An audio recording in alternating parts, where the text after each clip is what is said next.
ప్రభువును ఆరాధించలో మనం ప్రవేశించమునుపు దేవుని వాక్యంలో నుంచి 1వ సమూయేలు గ్రంథం 4వ అధ్యాయం తీసుకుందాం.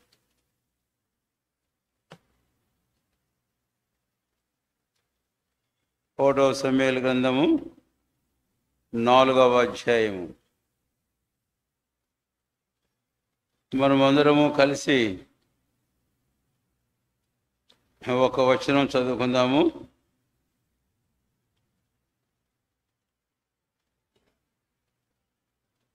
మూడవ వచనం, 1వ సమూయేలు 4వ అధ్యాయము 3వ వచనము అందరము కలిసి చదువుకుందాం. కాబట్టి జనులు పాలెంలోనికి తిరిగి రాగా ఇశ్రాయేలు పెద్దలు, యెహోవా నేడు మనలను ఫిలిష్తీయుల ముందర ఎందుకు ఓడించను? షిలోహులో ఉన్న యెహోవా నిబంధన మందసమును మనము తీసుకొని మన మధ్య ఉంచుకుందాం రండి. అది మన మధ్య నుండిలా అది మన శత్రువుల చేతిలో ఉండి మనల్ని రక్షించునని ప్రార్థన చేసుకున్నాం. ప్రియమైన తండ్రి, ప్రభుదినం మాకు అనుగ్రహించారు. మీ సన్నిధికి, మీ ఇంటికి, మీ పరిశుద్ధమైన బాల చుట్టూ ప్రశస్తమైన మీ ప్రజలతో కలిసి సహవాసంలో చేరవచ్చాం. మిమ్మల్ని ఆరాధించి సేవింపవచ్చున్నాం. మా ప్రాణాత్మ దేహములను మీ రత్నంతో ప్రోక్షించి మమ్మల్ని మీరు పవిత్రపరిచి పరితిష్ఠించి పరిచయ కొరగా మూలు అంగీకరించు. మీ వాక్యాన్ని మాకు దీవించు. మిమ్మల్ని మరి ఎరిగి అర్థవంతంగా ఆరాధించుడుగా మీ వాక్యంలోంచి మీ ఆ ద్వారా మాతో మాట్లాడు. యేసు వారి ఘనమైన నామమును స్తుతించి ప్రార్థించి వేడుకొనుచున్నాము తండ్రి, ఆమేన్. 1వ సమూయేలు గ్రంథం 4వ అధ్యాయం మనం చదివిన ఈ 3వ వచనంలో మన దృష్టి మందసం వైపునకు ఆకర్షించబడడం అనేది ఇక్కడ మనకు అర్థమవుతుంది అని. యెహోవా నిబంధన మందసము అని ఈ సమూయేలు గ్రంథంలో పలు సందర్భాల్లో 1లోను అలాగే 2లో కూడా ఈ యెహోవా నిబంధన మందసమును గురించిన ప్రస్తావన మనము చూస్తాం. కాబట్టి మన దృష్టి యెహోవా నిబంధన మందసం వైపునకు మనము మళ్లించుట ఎంతైనా అవసరము అని.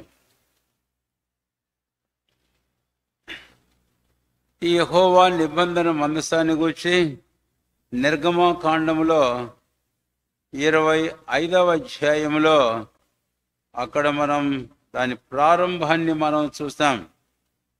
నిర్గమకాండం 25వ అధ్యాయము 25వ అధ్యాయం. ఇక్కడ ఈ నిబంధన మందసమును కూర్చిన వివరణ మనం చూస్తాం. అంతా చూడలేం, కానీ అయితే గమనించండి 2-3 మాటలు. మొదటిది 10వ వచనం, వారు తుమ్మకరతో ఒక మందసమును చేయవలెను. కాబట్టి దీని ఆరంభము మందసమే, అక్కడ మొదలైంది. కాబట్టి మందసము అన్నప్పుడు అది తుమ్మకరతో ఒక తొట్టిలాగా చేశారు, అది మందసం. అయితే ఆ మందసం మీద లోపల వెలుపట బంగారు రేకు పొదిగించమని 11వ వచనంలో చెప్పడం మనము చూస్తాము అని.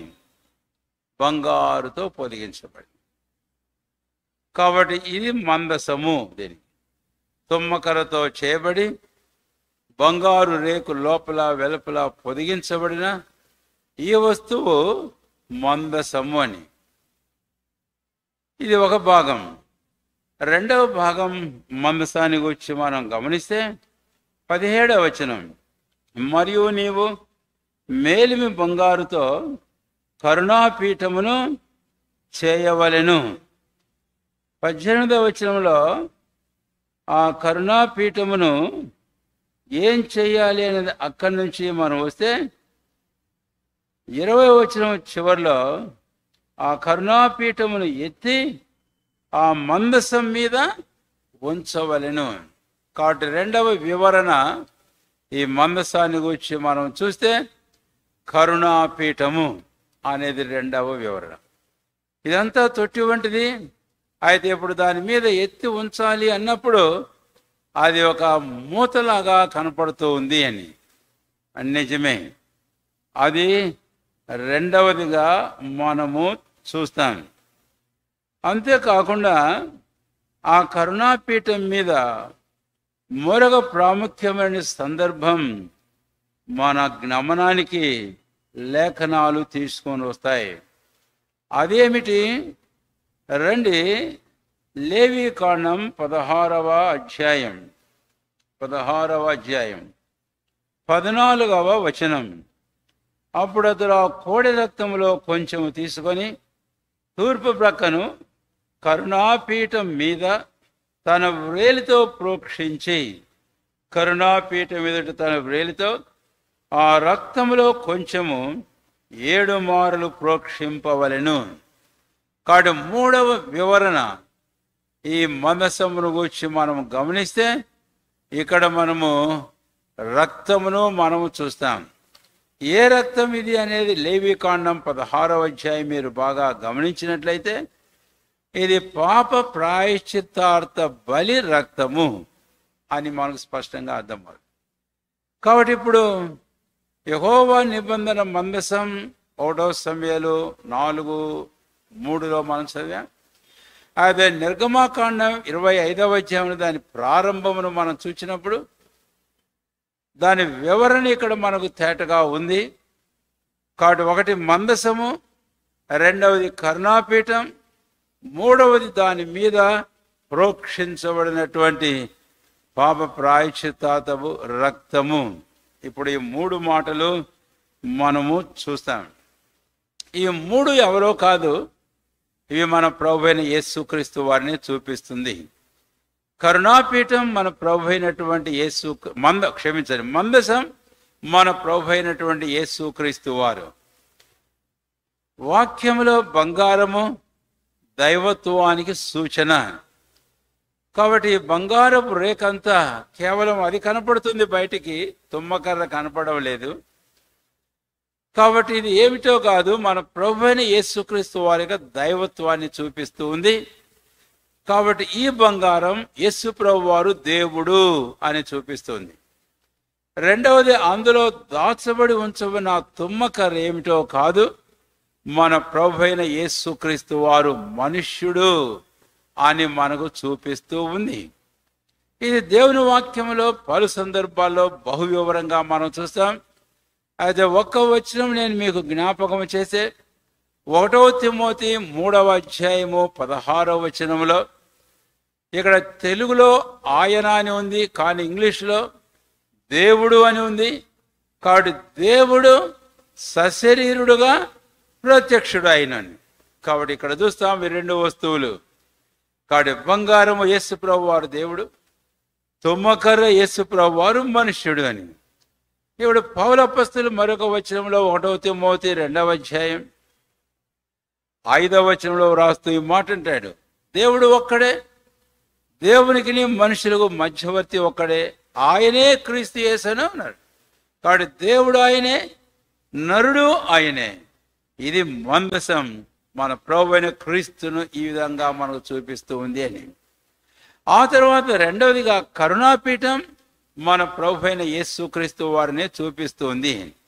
ఈ మరుతలంపు మనం హృదయంలో ఉంచుకొని ఆరాధించాలి అని అంటే హెబ్రీ పత్రిక 2వ అధ్యాయం 14వ వచనంలో, ఆ పిల్లలు రక్తమాంసములు కలవారైనందున ఆయన దేవదూతల స్వభావం ధరించలేదు, అయితే అబ్రహాము సంతాన స్వభావాన్ని ఆయన ధరించాడు.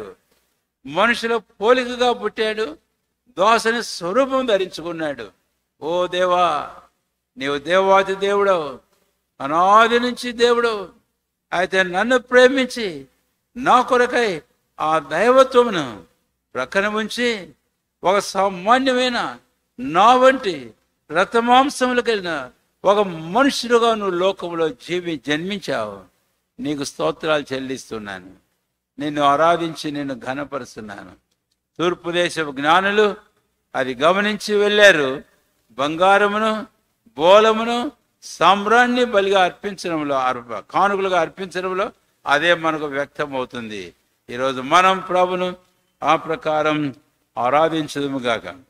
రెండవది, కరుణాపీఠానికి మనం వచ్చినప్పుడు రోమీలకు రాసిన పత్రిక 3వ అధ్యాయము 25వ వచనంలో ఈ చక్కని మాటను మనం చూస్తాం. రోమా పత్రిక 3వ అధ్యాయము 25వ వచనము, 25వ వచనం, 3వ అధ్యాయము 25వ వచనం. క్రీస్తు యేసు పూర్వము చేయబడిన పాపములను దేవుడు తన ఓరిమి వలన ఉపేక్షించినందున ఆయన తన నీతిని కనపరచవలనని 26 క్రీస్తు యేసు రక్తమునందలి విశ్వాసం ద్వారా ఆయనను కారు. ఇక్కడ ఇంగ్లీష్లో 25 ఉంది, తెలుగులో 26వ వచనం ఉంది. ఇంగ్లీష్ బైబిల్ ఉండేవారు 25. కరుణాధారముగా బయలుపరచెను. కరుణాధారము అన్నా కరుణాపీఠం అన్నా ఒకటే. ఇప్పుడు ఈ పోడియం ఉంది, దీనికి ఆధారం ఇప్పుడు బల్ల ఉంది. లేకపోతే ఈ పోడియానికి పీఠ ఏంటని చెప్తే ఈ బల్ల పీఠం అని. కాబట్టి క్రీస్తు యేసు ప్రభువారు కరుణాధారముగా ఆయన బయలుపరచబడ్డాడు అని.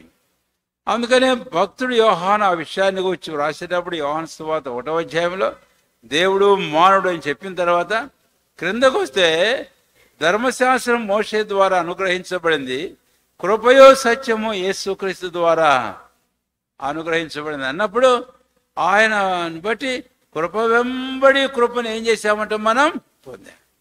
కాబట్టి కృపా సత్యములు, కరుణ కటాక్షములు, దానికి ఆధారం మన ప్రభువైన యేసుక్రీస్తు వారే. కాబట్టి కరుణ, కృప, దయ, దాక్షిణ్యం, కటాక్షం బైబిల్లో మనం చూసినప్పుడల్లా మన ప్రభువే మనకు గుర్తుకు రావాలి. అందుకని పైకి వెళ్ళిన యోహాను సువార్త 1:14లో భక్తుడు ఏమన్నాడు తెలుసా? ఆ వాక్యము కృప సత్య సంపూర్ణుడుగా మన మధ్య నివసించను అని మనం చూస్తాం. కాబట్టి ఇంకెన్నో సందర్భాలు అన్ని మనం జ్ఞాపకం చేసుకోలేము. కాబట్టి రెండవదిగా కరుణాపీఠం మన ప్రభు అయినటువంటి యేసుక్రీస్తు వారే. మూడవ మాటకు మనం వద్దాం. ఆ కరుణాపీఠం మీద ఏముందంటండి?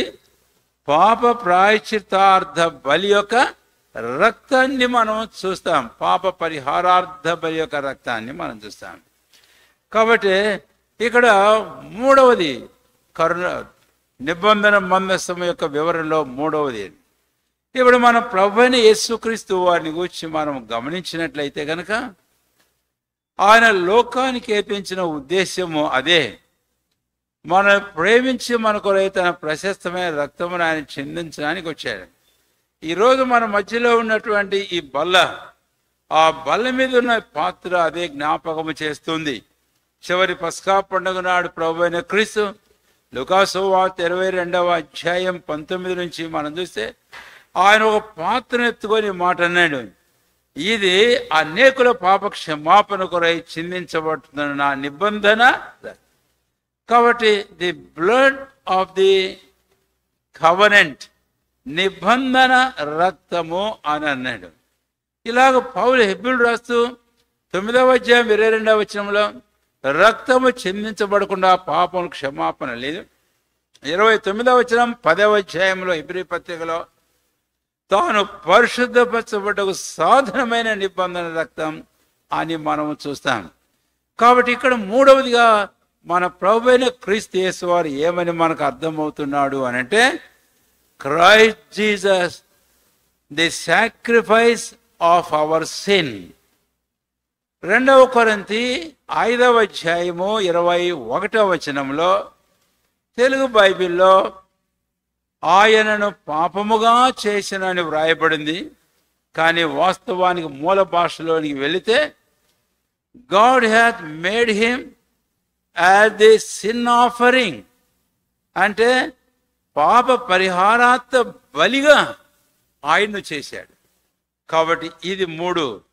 So we see the three aspects of our Christ in this ark of the covenant of the Lord. కనుక ఈ యెహోవా నిబంధన మందసంలో మన ప్రభు అయిన యేసుక్రీస్తు వారిని గూర్చిన ఈ 3 దివ్యమైన సంగతులను మనము చూస్తాం. అంతేకాదు ఇంకా 3 సంగతులు కూడా మనం చూస్తాం ఆయనను గూర్చి. ఇప్పుడు అవి మనం చెప్పుకోబోతాం. ఈ మందసములో ఏముంచమని చెప్పాడు? నిర్గమాకాండం 25వ అధ్యాయం 21వ వచనం. నేను నీకిచ్చు శాసనములను ఆ మందసములో నుంచవలెను అన్నాడు. 25-21 నేను నీకిచ్చు శాసనములను ఆ మందసములో ఉంచవలెను అన్నాడు. ఈ యెహోవా నిబంధన మందసానికి ఇంకొక పేరు బైబిల్లో పలు సందర్భాలు చూస్తాం, ప్రకటన గ్రంథంలో కూడా చూస్తాం. ఏంటంటే సాక్ష్యపు గుడారము అంటే the tabernacle of the testimony అన్నాడు. ఇందును బట్టియే ఈ గుడారమునకు ఈ మందసమునకును సాక్ష్యపు మందసము అని పేరు వచ్చింది, సాక్ష్యపు గుడారము అని పేరు వచ్చింది. దయచేసి గుర్తుంచుకోండి ఆ మాటలు. ఇప్పుడు ఏమిటి ఆ శాసనాలు? శాసనాలని మనకు తెలుగులో ఉంది, ఇంగ్లీషులోనేమో టెస్టిమనీ అని ఉంది. అది ఇంకా చక్కని పదం, టెస్టిమనీ అని. ఏంటి ఆ 3 శాసనాల గురించి మనం చూస్తే కనుక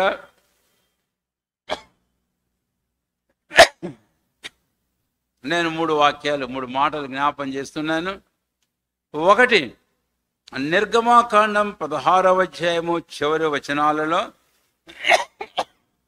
బంగారు పాత్రను గురించి మనం చూస్తాం. చదవండి ఎవరు ఒకరు. దేవుడు మోషేతో ఏం చెప్పాడు?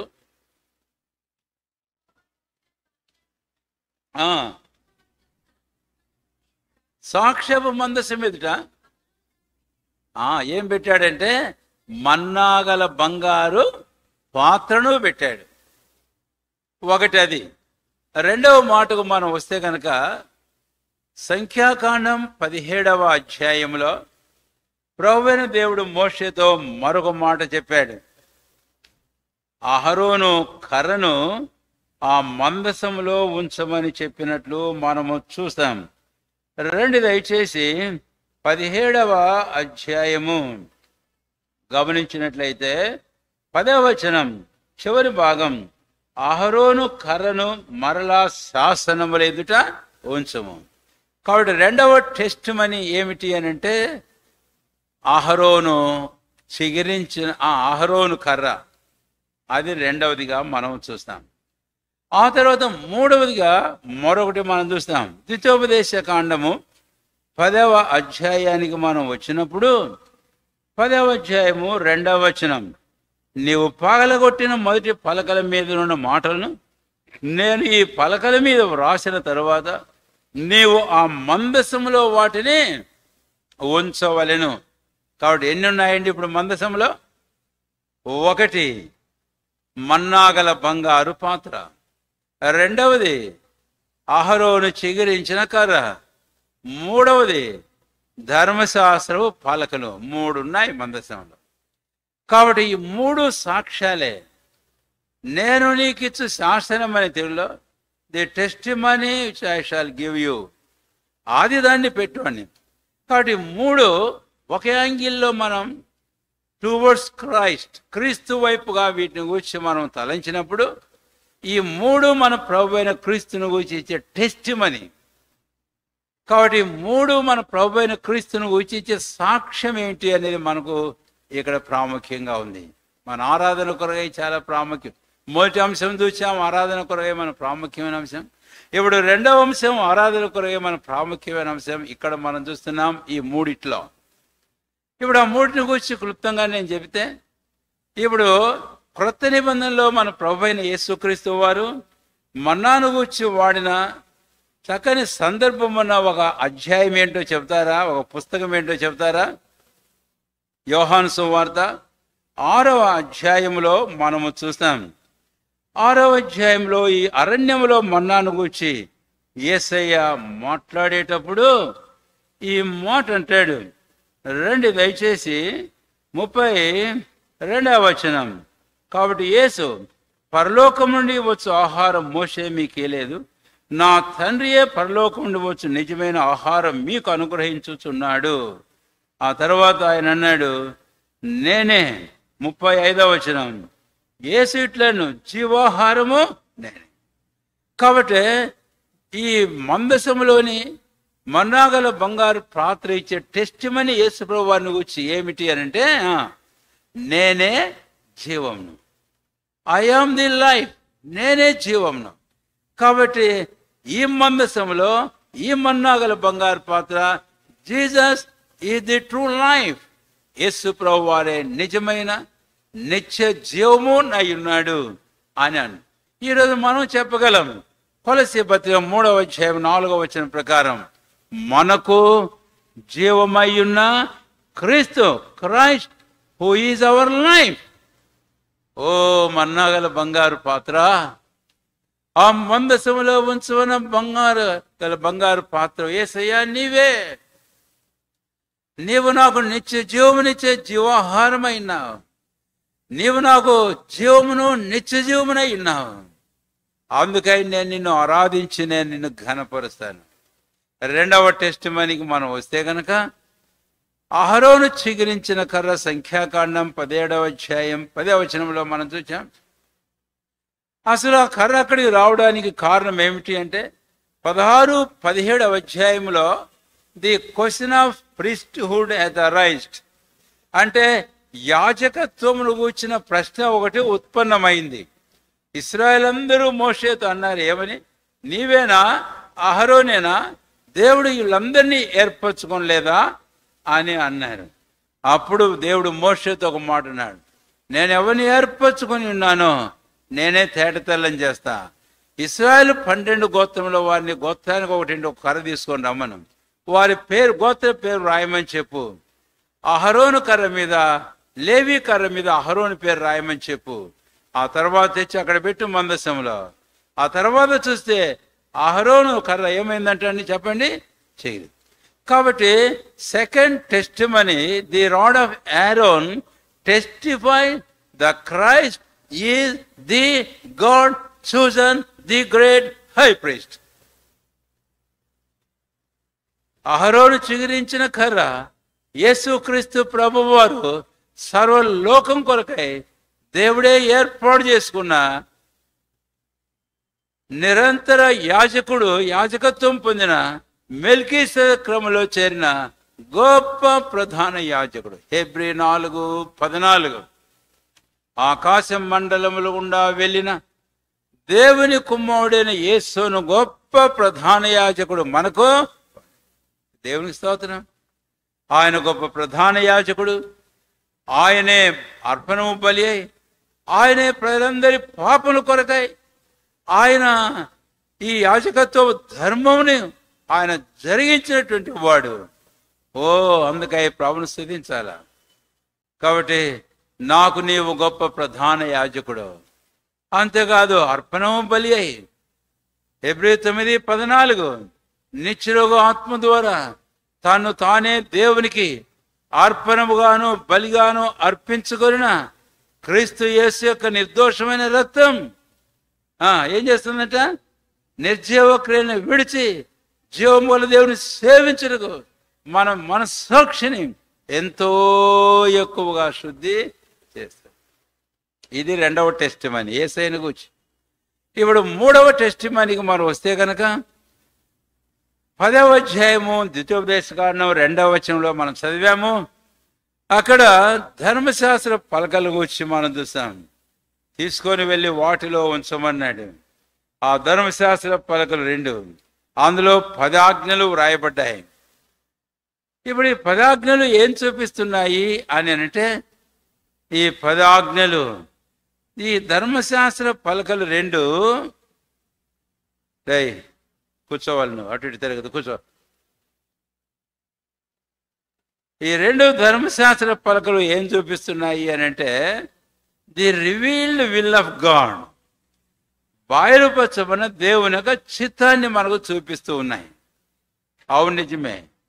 ఆ రోజు నిర్గమ 19వ అధ్యాయంలో ఇశ్రాయేలు ఇష్టపడిన మేరకు మోషే దేవునితో చెబితే అప్పుడు దేవుడు 10 ఆజ్ఞలను 20వ అధ్యాయం నిర్గమకాండంలో ఇచ్చాడు.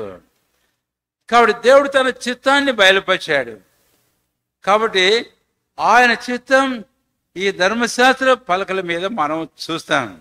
ఇప్పుడు ఈ ధర్మశాస్త్ర పలకలు 2 విధాలుగా యేసు ప్రభువును మనకు చూపిస్తుంది. ఒకటి, వాక్యము ఆయనే, మనకు తెలుసు బాగా. యోహాను సువార్త 1వ అధ్యాయం 1వ వచనం, ఆదియందు వాక్యముండెను, వాక్యము దేవుడి యొద్దను, వాక్యము, ఆ వాక్యమే 14వ వచనంలో యేసుక్రీస్తు వారు. సరే, ఇప్పుడు అసలు ప్రాముఖ్యమైన విషయం మరొకటి ఉంది. ఈ మందసంలో ఇందాక మనం మొదటి భాగంలో మందసం యేసుక్రీస్తు ప్రభు అని చెప్పుకున్నాం కదా. ఈ మందసంలో ధర్మశాస్త్ర పలకలు ఉంచబడ్డాయి. ఈ మన ప్రభు అయిన యేసుక్రీస్తు వారిలో ఆ ధర్మశాస్త్రం ఉంది. ఆయనే చెప్పాడు ఏమని? హెబ్రీ పత్రిక రండి 10వ అధ్యాయం, హెబ్రీ పత్రిక 10వ అధ్యాయాన్ని మనం చూస్తాం. 10వ అధ్యాయము హెబ్రీ పత్రిక,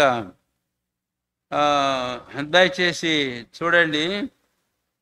10వ అధ్యాయము హెబ్రీ పత్రిక 7వ వచనం, గ్రంథము చుట్టూ నన్ను గూర్చి వ్రాయబడిన ప్రకారం దేవా నీ చిత్తము నెరవేర్చుటకు ఇదిగో నేను వచ్చి ఉన్నానంటిని. అంతవరకే ఉందా? ఓకే, 40వ కీర్తన వెళ్దాం. కీర్తన గ్రంథం 40వ అధ్యాయం, 40వ కీర్తన గ్రంథం. ఇక్కడ ఒక చక్కని మాటను మనం చూస్తాం. 7వ వచనం, 8వ వచనం, క్షమించండి, 7వ వచనం. ఇప్పుడు హెబ్రీ 10:7లో చదివాం. 8వ వచనం, నా దేవా నీ చిత్తము నెరవేర్చు నా సంతోషం, నీ ధర్మశాస్త్రము. కాబట్టి ధర్మశాస్త్రం మందసములో ఉంది. ధర్మశాస్త్రం మన ప్రభు అయిన క్రీస్తు ఆంతర్యంలో ఉంది. ఆయనే వాక్యం. తర్వాత ఆ దేవుని ధర్మశాస్త్రం ఆయన ఆంతర్యంలో ఉంది అని అన్నప్పుడు ఈ మాట ఎప్పుడు చెప్పాడు యేసుప్రభు వారు? 40వ కీర్తన 7, 8 వచనాలు ఒక ప్రవచనం. తర్వాత హెబ్రీ 10వ అధ్యాయము 7వ వచనం నెరవేర్చబడిన తర్వాత. అయితే మధ్యలో ఎప్పుడు నెరవేర్చబడింది ఇది అనంటే, ఇందాక చెప్పాను వాక్యం ఆయనే, ధర్మశాస్త్రం ఆయన హృదయంలో ఉంది. అంటే ఇంకో మాట చెప్పాలి, ఆయన హృదయంలో ఏముంది?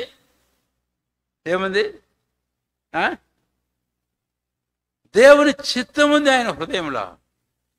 నేను ఇందాక అదేగా చెప్పాను, that is the revealed will of God for the people of Israel. కాబట్టి దేవుని చిత్తమైన హృదయంలో ఉంది.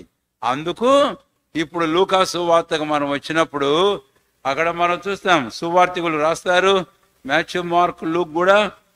తర్వాత ఈ లూకా సువార్తికుడు ఆ విషయాన్ని గురించి రాసేటప్పుడు ఈ మాట అంటాడు. 22వ అధ్యాయం లూకా సువార్త, గెత్సెమనీలో మన ప్రభు అయినటువంటి యేసుక్రీస్తు వారు ఈ చివరి గడిలకు వచ్చినప్పుడు ఆయన ప్రార్థిస్తూ ఈ మాట అన్నాడు. 42వ వచనం, తండ్రి ఈ గిన్నె నా యొద్ద నుండి తొలగించుటకు నీ చిత్తమైతే తొలగించము, ఆయనను నా ఇష్టము కాదు నీ చిత్తమే సిద్ధించునుగా కానీ ప్రార్థన. కాబట్టి ఇప్పుడు ఈ మాటలు బట్టి మనం గమనించినట్లయితే కనుక మన ప్రభువైన యేసుక్రీస్తు వారు he is the only one who has fulfilled all the will of God. దేవుని చిత్తమును యావత్తును నెరవేర్చిన వాడు మన ప్రభువైన యేసుక్రీస్తు వారు ఒక్కడే. ఈ 3 ఈ యేసయ్యను గూర్చి సాక్ష్యం ఇస్తుంది.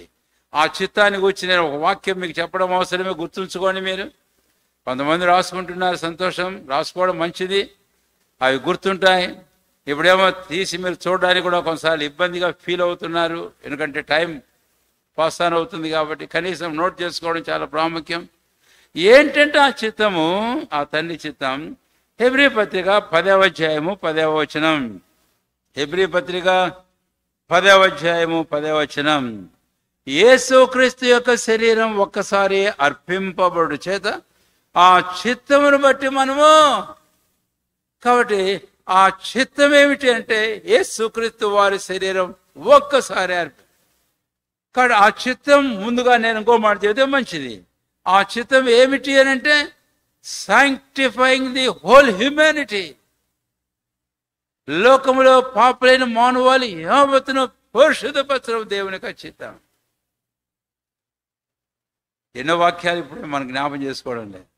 ఇప్పుడు ఆ చిత్తాన్ని రెండవ మాటకు మనం వెళితే ఇది how it is made possible, ఇది ఎలాగ సాధ్యపరచబడింది అని అంటే రెండవదిగా దేవుని చిత్తంలో మనం మరొకటి చూసాం. ఆయన శరీరం ఒక్కసారి అర్పింపబడి చేత కాడి గెత్సేమనే చిత్తానికి ఈల్డ్ అయ్యాడు యేసు ప్రభు వారు. నా ఇష్టం కాదు, నా చిత్తం కాదు, నీ చిత్తమే నెరవేరు, ఇందుకే నేను వచ్చా, ఇదిగో నన్ను నేను అర్పణవలేదు. కాబట్టి మూడో మన ప్రభువైన క్రీస్తునిస్తున్న సాక్ష్యాన్ని మనం చూస్తాం. అందుకనే ఇది testimony, ark of the testimony, or the tabernacle of the testimony. ఈ మూడు వస్తువులు ఆ మందసములో ప్రభువైన క్రీస్తుని గూర్చి. కాబట్టి మనం ఆరాధించడానికి రెండవ అంశం ఇదే. మళ్ళీ మళ్ళీ నేను రిపిటేషన్కి పోవడం లేదు, మీరు గుర్తుంచుకోవాల్సిన బాధ్యత మీది. తర్వాత మూడవ భాగాన్ని వెళితే ఈ యెహోవా నిబంధన మందసమును గూర్చి మళ్ళీ ఒక మాట చెప్పాలి. ఇప్పుడు సంఖ్యాకాండం 17వ అధ్యాయంలో నుంచి ఆ మాట చదువుకొని నేను ఆ మూడుని గురించి క్లుప్తంగానే చెప్పి ముగించేస్తాను. సంఖ్యాకాండం 17వ అధ్యాయం రండి దయచేసి 10వ వచనం అందరము కలిసి చదువుకుందాము. చాలా ప్రాముఖ్యమైన మాట, ప్రార్థనాపూర్వకంగా చదవండి. 17వ అధ్యాయము 10వ వచనం బిగ్గరగా తేటగా. అప్పుడు యెహోవా మోషేతో ఇట్లనెను, తిరగబడిన వారిని గూర్చి ఆనవాలుగా కాపాడబడినట్లు అహరోను కర్రలు మరలా శాసనములేట ఉంచుము. వారు చావకుండానట్లు నాకు వినపడకుండా వారి సనుగులను కేవలం అణిచి మాన్పివేసిన వాడవు. ఇప్పుడు ఈ అహరోను చిగురించిన కర్రే కాదు, అక్కడి నుంచి మనం వస్తే ఆ మన్నాగల బంగారు పాత్ర, రెండవది అహరోను చిగురించిన కర్ర, మూడవది ధర్మశాస్త్ర పలకలు. ఇంకొక యాంగిల్లో కోణంలో మనం ఆలోచించినప్పుడు అంటే అది మన వైపుగా మనం ఆలోచించినప్పుడు దేవుడు మన వైపుగా కూడా ఆ విషయాన్ని గురించి సాక్ష్యం ఇచ్చాడు. టువర్డ్స్ ఇజ్రాయెల్, దాని గురించి all towards the whole human race, మానవులందరినీ గురించి ఆ కోణంలో మనం ఈ విషయాన్ని గురించి ఆలోచించినప్పుడు ఇక్కడ ప్రభు బహు స్పష్టంగా ఒక మాట అన్నాడు. మీరు అందుకే బాగా చదవమని చెప్పాను. ఇక చూడండి, తిరగబడిన వారిని గూర్చి ఆనవాలుగా. విన్నారా? కాబట్టి ఈ మూడు ఇశ్రాయేల్నే కాదు, మనల్ని లోకమందున్న మానవాళ్ళందరినీ గూర్చి ఇచ్చే సాక్ష్యం ఏమిటి? అక్కడి నుంచి వద్దాం. నిర్గమకాండం 16వ అధ్యాయంలోంచి మనం వస్తే కనుక ఇశ్రాయేలు అరణ్యంలో ఆహారం కొరగా ఏం చేశారంటండి? చెప్పండి, ఏం చేశారు? సనుక్కున్నారు. The sin of their murmuring. So this signifies the murmurings of the Israel. అంటే అదే సమయంలో నేను ఇంకో మాట కూడా వాడాలి. This also speaks and signifies the sin of their unbelief. ఇది వారి అవిశ్వాసం అనే పాపానికి గుర్తు. ఇది సూచన, ఇది ఆనవాలు. ఎందుకు? దేవుడు అద్భుతాలు చేస్తే అరణ్యంలో మాకెవరు భోజనం పెడతారని అడగచ్చా? ఇల్లు ఖచ్చితంగా దేవుడు పెడతాడు. కాబట్టి ఏం చెప్తున్నానంటే వారి అవిశ్వాసము, సనుగుడు, ఈ రెండు పదాలు మీరు గుర్తుంచుకోవాల్సిందిగా మీకు మనం చేస్తున్నా. నిశ్చయంగా వారే కాదు, మనందరినీ గురించి కృత నిబంధనలో పౌలు భక్తులు ఒక మాట ఉన్నాడు, ద చిల్డ్రన్ ఆఫ్ అన్బిలీఫ్. అవిశ్వాసపు పిల్లలు మనమందరం వారిమే. సరే, అది ఆదాము దగ్గర నుంచి అవ్వ దగ్గర నుంచి మొదలైంది. ఇది దేవుని దృష్టికి పాపం. అవిశ్వాసము అయినది ఏదో లేక విశ్వాసము కానిది ఏదో చెప్పండి, అది పాపము. రెండవ మాటకు వద్దాం. రెండవ మాటకు వచ్చేటప్పటికి చీరించిన అహరోను కర్ర. ఇది ఏమని సాక్ష్యం ఇస్తుంది మనల్ని గురించి అని అంటే ఇది తిరుగుబాటును గూర్చి సాక్ష్యం ఇస్తుంది. కాబట్టి 16, 17 అధ్యాయాల సంఖ్యాకాండంలో దేవుడే ఏర్పాటు చేసిన నాయకత్వం మీద, యాజకత్వం మీద వారు చేసిన తిరుగుబాటును మనకు చూపిస్తూ ఉంది. ఇందాక యాజకుడు మన ప్రభువైన క్రీస్తు అని చెప్పుకున్నాం కదా. లోకంలో ప్రతి మనుషుని యొక్క rebellious, the sin of rebellion ఏమిటి అని అంటే, they rebelled against God appointed Christ. దేవుడు నియమించిన ఆ క్రీస్తుకు విరోధంగా ఆయన వారందరూ లేచారు. ఇశ్రాయేలు గూర్చి మనం గమనించినప్పుడు వారి కొరకై యోహాను సువార్త 11 ఆయన తన స్వజనులు ఎందుకు వచ్చాడు, ఆయన తన స్వజనులు ఎందుకు వచ్చాడు, వారు ఆయన అంగీకరించలేదు. అంగీకరించకపోతే పోయి ఊరుకుంటే బాగుండే. అయితే ఆఖరికి శిలువ దగ్గరకు వచ్చేటప్పటికి ఈయన మాకు రాజు కాదు, కైసరు మాకు రాజు. They have simply rejected, refused and rebelled against the God's anointed king and the priest and the only savior. కాబట్టి ఇది సిన్ ఆఫ్ రిబెలియస్నెస్. మనం ఒకప్పుడు ఇలాగే ఉంటిమి, క్రీస్తును కాదని నిరాకరించి, ఎరిగో ఎరగనో కూడా నిరాకరించే సందర్భాలు. కాబట్టి తిరుగుబాటు చేసినటువంటి మన పాపం రెండవది ఇక్కడ మనం చూస్తున్నాం. మనం ఎవరమ్మా? ఆ తర్వాత మూడవదిగా మనం గమనించినప్పుడు ధర్మశాస్త్రం. ధర్మశాస్త్రం దేవుని చిత్తము అనే దానికి మనం వస్తే కనుక నిశ్చయముగా మనమందరం కూడా అవిధేయులము అని చెప్పాలి. ఒక్క మనిషిని అవిధేయత దేవుని ఆజ్ఞకు. ఆదికాండం 2:17. అయితే ఆదికాండం 3వ అధ్యాయంలో అవిధేయత చూపాడు. 1 యోహాను 3వ అధ్యాయం 4వ వచనం ఆజ్ఞాతిక్రమం ఏంటంటే పాపం. కాబట్టి సిన్ ఆఫ్ డిసొబీడియన్స్. అవునది మన జీవితంలో మనం చూస్తాం. పిల్లరా, అవిధేయత పిల్లలు, అది కూడా బైబిల్లో మన గురించి వ్రాయబడింది. పాత నిబంధనలు, కొత్త నిబంధనలు కూడా మన గురించి వ్రాయబడింది. కాబట్టి ఈ మూడు ఏంటి? Sin of murmuring, sin of unbelief, రెండవది sin of rebelliousness against the God's appointed king, saviour, the great high priest. మూడవదిగా the sin of disobedience to the word of God, to the will of God. దేవుని వాక్యానికి, దేవుని చిత్తానికి మన జీవితంలో మనం చూపే అవిధేయత. This all leads to death. ఇవన్నీ కూడా ఒక వ్యక్తిని మరణానికి తీసుకుని వెళుతుంది. అందుకని సంఖ్యాకాండం 17వ అధ్యాయము ఆ వచనంలో ఆ పదం వాడాడు దేవుడు మోషేతో. రండి, సంఖ్యాకాండం 17వ అధ్యాయము దయచేసి చూడండి. 17వ అధ్యాయము 10వ వచనం. వారు చావకుండునట్లు అనేది ఎక్కడుంది? ఎన్నో వచనం? 10వ వచనం మధ్యలో వారు చావకుండునట్లు. చాలంతే, వారు చావకుండునట్లు. క్రింద ఇంకా దివ్యమైన మాటలు కొన్ని ఉన్నాయి, దేవుడు చెప్పాడు. చాలా ఆశ్చర్యం. మీరు వాటిని గురించి తలంస్తే చాలా సంతోషం. ఏంటి ఆ మాటలు? నేనే పలుకుతూ ఉన్నాను. దయచేసి చూడండి మరలా. నాకు వినపడకుండా, రెండవది అణచివేసుదువు అని అంటే నాకు కనపడకుండా అణచివేయడం. ఇలాగ అణచివేయచ్చు తెలుసా? ఈ మూడింటిని మందసంలో పెట్టాక నువ్వేం చేస్తావంటే కరుణాపీఠం తీసుకుని వెళ్ళి ఆ మందసం మీద మూత పెట్టేసి క్లోజ్ ఇట్. అది మూత అంటే. ఇందాక మందసం తొట్టి వెంటనే చెప్పాను కదా, అందులో పెట్టి ఈ కరుణాపీఠం తీసుకెళ్ళి ఆ మందసం పెడితే దేర్ ఎండెడ్ ది మ్యాటర్. అక్కడ విషయం ముగించబడింది. నాకు ఇక వినపడకుండానే కాదు, నాకు ఇక కనపడకుండాను.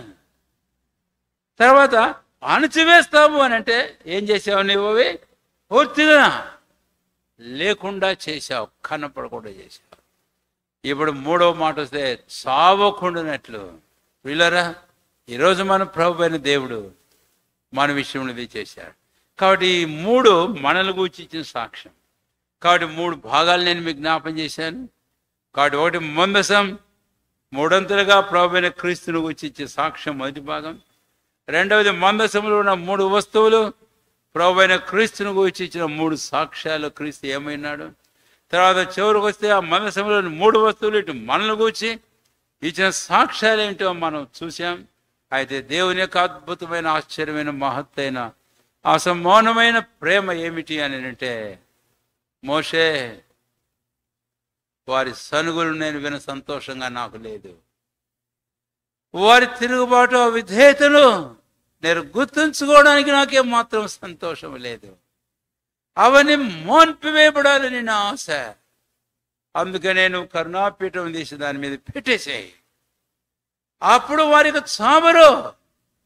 ఎందుకంటే అవి లేవు, కనపడవు. దేవునికి స్తోత్రం. ఈరోజు మన ప్రభువైన దేవుడు మన విషయంలో అదే చేశాడు. ఇవన్నీ ఆ ప్రభువైన క్రీస్తు ఆయన భరించాడు. కాబట్టి ఆ ప్రభువైన క్రీస్తు అనే కరుణాపీఠం వీటన్నిటిని కప్పివేసేసింది. ఇక దేవుడు వినడు, దేవుడు కానడు, దేవుడు జ్ఞాపకం ఉంచుకోడు. అంతేకాదు, ఇక మన మరణానికి ఏమాత్రం పాత్రము కాము. దేవుని స్తోత్రం. ఆయన అద్భుతమైన కార్యం ఇది యెహోవా నిబంధన మందసం. అందుకై ఉదయకాలం ముందు ప్రభును మనం ఆరాధించి ప్రభును మనం ఘనపరుద్దాం. రండి ఆరాధనలో ప్రవేశిద్దాం.